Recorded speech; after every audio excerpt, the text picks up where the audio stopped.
मनुष्य को सिर्फ कर्म करने का अधिकार है, फल की इच्छा ना करें।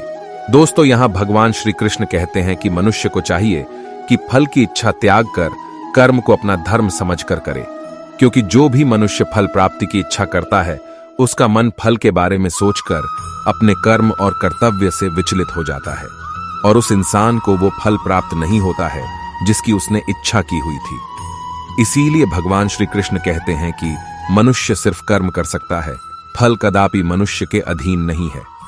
जो लोग फल की इच्छा से ही कर्म करते हैं वे लोग सुख दुख आदि के चक्र में फंस जाते हैं और उनकी मना शांति नष्ट हो जाती है। भगवान श्री कृष्ण कहते हैं कि मनुष्य अपने फल की इच्छा को त्याग कर कर्म को अपना धर्म समझकर करे तो उसको फल अवश्य मिल जाएगा, परंतु उस फल को वो व्यक्ति विधान की इच्छा समझकर स्वीकार कर ले। और ज्ञानी व्यक्ति भी इसी योग को अपनाकर कर्म योगी बन जाते हैं। इस विश्व में केवल शरीर मरते हैं, लेकिन आत्मा अविनाशी है। शरीर के मरने पर भी आत्मा नहीं मरती है। दोस्तों, यहाँ भगवान श्री कृष्ण कहते हैं कि आत्मा न कभी जन्म लेती है और ना ही कभी मरती है। वो अजन्म, नित्य, सनातन और पुरातन है, जो शरीर के मारे जाने के बाद भी नहीं मरती है। जो सचमुच ज्ञानी होते हैं वो ना उनका शोक करते हैं जो मर गए हैं और ना ही उनका शोक करते हैं जो अभी जिंदा है, क्योंकि वो जानते हैं कि जो मर गया है वो फिर से जन्म लेगा और जो अभी जीवित है वो अवश्य ही मर जाएगा। मरने वाला फिर से जन्म लेगा, क्योंकि केवल शरीर का नाश होता है।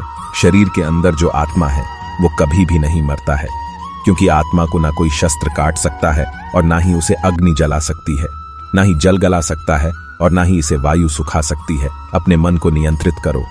दोस्तों, यहाँ भगवान श्री कृष्ण कहते हैं कि मनुष्य के शरीर का एक अदृश्य अंग है मन, जो कभी दिखाई नहीं देता, परंतु वही इस शरीर का सबसे शक्तिशाली हिस्सा है। मनुष्य को में के घमंड की मदिरा पिलाकर मदहोश करने वाला पाखंडी केवल ये मन ही है। उसके हाथों में मोहमाया का जाल है, जिसे वो मनुष्य की कामनाओं पर डालता रहता है और उसे अपने वश में करता रहता है। ये मन शरीर से भी मोह करता रहता है और अपनी खुशियों से भी और अपने दुखों से भी मोह करता रहता है। खुशियों में खुशियों भरी गीत गाता है और दुख में दुख भरे गीत गुनगुनाता है। अपने दुखों में दूसरों को शामिल करके उसे खुशी मिलती है। किसी भी मनुष्य को उसका मन जीवन के अंत तक अपने जाल से निकलने नहीं देता। अपने रस्सी में बांधकर उसे तरह तरह के नाच नचवाता रहता है। ऐसा तब तक होता रहता है जब तक हम अपने आप को मन के अधीन रहने देंगे, तब तक हमारा मन हमें नाच नचाता रहेगा। मनुष्य का मन मनुष्य को इतनी फुर्सत भी नहीं देता कि वो अपने अंतर में झांक कर अपनी आत्मा को पहचाने और आत्मा के अंदर जिस परमात्मा का प्रकाश है। इस सृष्टि में जो जन्म लेता है वो निश्चित रूप से मृत्यु के अधीन हो जाता है।